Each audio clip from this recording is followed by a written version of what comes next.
শুনুন, ওনার তেমন কোনো সমস্যা না, প্রেশারটা একটু বেড়ে গেছিল। আমি একটা ইনজেকশন দিয়ে দিচ্ছি, একটু পরে ঠিক হয়ে যাবে। আচ্ছা, একটা প্রশ্ন করবো আপনাকে, আপনাদের সম্পর্কটা কিভাবে হয়েছে আর বিয়েটাই বা কিভাবে হয়েছে? ওনার না অনেক টাকা পয়সা আর সয় সম্পত্তি আছে, তাই তো আমার প্রেমের ফাঁদে ফালিয়ে ওনাকে একদম ফাঁসিয়ে দিয়েছি, বিয়ে করে নিয়েছি। কি ব্যাপার, এটা আবার কি? শোনো, আমি আজকে বাবার বাড়ি চলে যাচ্ছি, আর ডিভোর্স লেটারটা তোমাকে সময় মতো পাঠিয়ে দেব। তুমি ওই মেয়েকে নিয়েই ভালো থাকো, সুখে থাকো।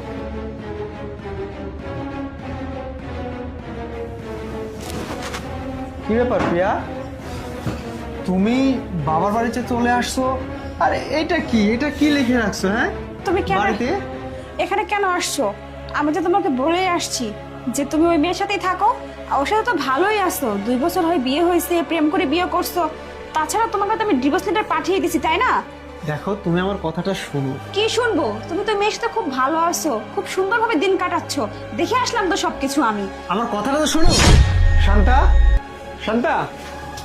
হ্যাঁ, কি হয়েছে? আচ্ছা, তুমি যে ডক্টরটা আমার কাছে আসছিল সেবা দিতে, তুমি ডক্টরের কাছে কি বলেছো? আসলে আমি বলেছি কি, দিশা পিসে না পেয়ে ডক্টর জিজ্ঞেস করলো যে এটা আপনার কি হয়। আমি বললাম আমার হাজবেন্ড, বললাম যে আমাদের 2 বছর হয়েছে, বিয়ে হয়েছে। কেন স্যার, কি হয়েছে? পাগল নাকি তুমি? হ্যাঁ, ডক্টর বললো কি হয় আর তুমি বলে দিলে স্বামী, বলে দিলে যে 2 বছর হচ্ছে বিয়ে হয়েছে। আরে যে ডক্টরটা আসছে সেই ডক্টরটা কে তুমি কি জানো? সে আমার ওয়াইফ। আরে তুমি আমার সুখের সংসারটা এইভাবে ভেঙে দিলে। তুমি আমাকে দাওয়াত দিচ্ছ যে স্যার বাসায় আসেন, আপনার জন্য ভালো মন্দ রান্না করব, আর সে দাওয়াত খেতে এসে তুমি নাকি আমার সংসার নিয়ে ছিনিমিনি খেললে। হ্যাঁ স্যার স্যার আই সরি, আসলে আমি বুঝতে পারিনি যে ওটা আপনার ওয়াইফ। আসলে আমার ভুল হয়ে গেছে স্যার। তোমার থেকে এইটা আমি আশা করিনি, বুঝতে পেরেছো?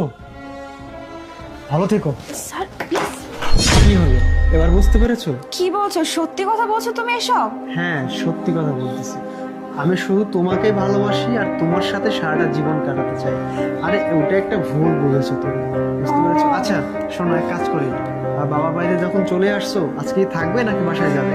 আজকে থেকেই যাই, তারপর কালকে যাবো। ঠিক আছে। ভুল বুঝছি, ক্ষমা করে দিও আমাকে। আরে চলো।